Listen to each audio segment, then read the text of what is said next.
Il pleut encore ce matin, c'est sans doute un signe du destin, et c'est sûrement pour cette raison que l'on ne part pas en vacances pour vous accompagner tous les jours de l'été, ou presque. Bonjour à tous, nous sommes le vendredi 11 juillet 2014, et devinez quoi, demain matin, grasse matinée, car c'est aujourd'hui le Fresh News du week-end. This is funky fresh. This is funky fresh. Pick up on a mustard pack and grab your double cheese and fries. Parmi ceux d'entre vous qui possèdent un smartphone ou une tablette Samsung, vous êtes peu nombreux à avoir déjà téléchargé une appli sur le Samsung Store. En effet, depuis la naissance du store Google Play, aucun autre magasin d'applications pour Android ne s'est démarqué. Et c'est le cas du Samsung Store qui est déserté par les utilisateurs. Mais cela n'empêche pas Samsung de vouloir lui donner un nouveau coup de pouce et c'est aujourd'hui le cas avec une refonte complète de sa boutique d'applications qui vient d'être présentée. Le Samsung Store fait peau neuve et change aussi de nom. Samsung Galaxy Apps, c'est son nouveau nom, vise ainsi les 130 millions de possesseurs de smartphones et tablettes Galaxy dans le monde. Samsung mise sur les exclusivités, les prix cassés et les offres promotionnelles pour attirer les clients. Le constructeur avance également un nombre important d'applications spécifiquement destinées aux smartphones et tablettes Galaxy, notamment ceux qui utilisent le S Pen, le stylet des Galaxy Note. Samsung pourrait également profiter de l'arrivée prochaine de ses premiers smartphones sous Tizen cette année pour pousser ce nouveau store d'applications qui serait ainsi rempli d'applis pour sa nouvelle OS mobile. Mais cette nouvelle version du store Samsung nous semble malgré tout être un coup d'épée dans l'eau car détourner les utilisateurs de Google Play ne sera pas une mince affaire. Et une question pour vous, si vous possédez un smartphone ou une tablette Galaxy, avez-vous déjà téléchargé une application sur le store Samsung? Répondez-nous dans les commentaires sous la vidéo. Vous avez peut-être beau attendre l'arrivée de Netflix en France, méfiez-vous, vous risquez d'être déçus.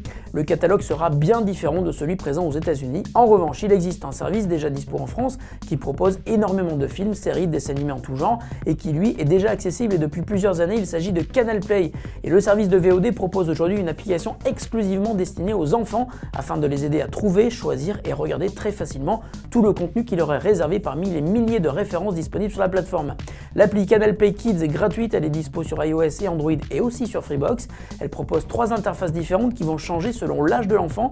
Pour les plus petits, de grosses vignettes qui représentent leurs héros préférés avec uniquement des vidéos adaptées à leur âge.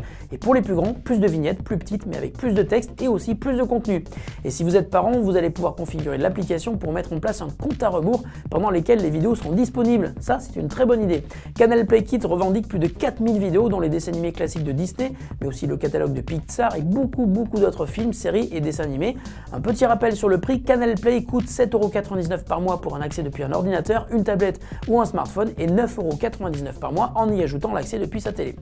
On vous parle tous les jours ou presque de smartphones 4G, mais pour en profiter, encore faut-il que l'endroit où vous vous trouvez soit couvert par la 4G, c'est logique. Si chaque opérateur indique sa couverture réseau sur son site web, il manquait un véritable moyen de les comparer avec la même précision. C'est aujourd'hui chose faite avec les résultats des tests menés par l'Arcep qui a mesuré le pourcentage de la population couverte par la 4G en France.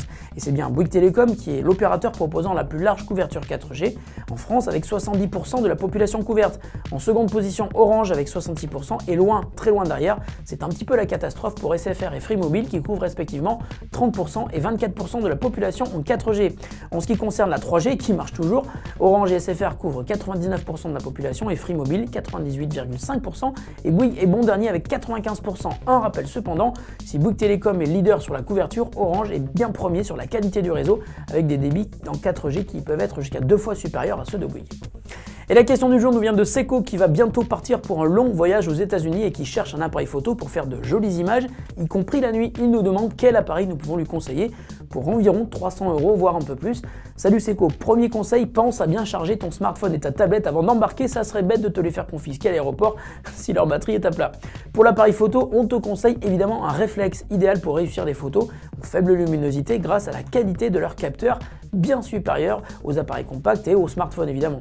On va te conseiller aussi de choisir entre 2 marques, Canon et Nikon. Pas d'autres marques. Pourquoi? Tout simplement car lorsque tu achètes un réflexe, il faut penser à l'élément le plus important, l'objectif. C'est lui qui va être responsable de 50% de la qualité de la photo. On va dire que 10% vont être de la responsabilité du boîtier et 40% de la personne qui prend la photo. Mais en achetant un Canon ou un Nikon, tu pourras trouver ainsi plein d'objectifs pas chers du tout. Ces 2 marques sont en effet les plus répandues sur le marché de l'occasion, ce qui te permettra d'améliorer ton équipement petit à petit suivant tes moyens. On te conseille donc de tester les Canon EOS 1200 ou le Nikon 3200, des appareils très fonctionnels et très bien dans tes prix. Et on te conseille aussi d'éviter d'acheter un boîtier avec un objectif. Ceux livrés avec les réflexes d'entrée de gamme sont souvent très moyens.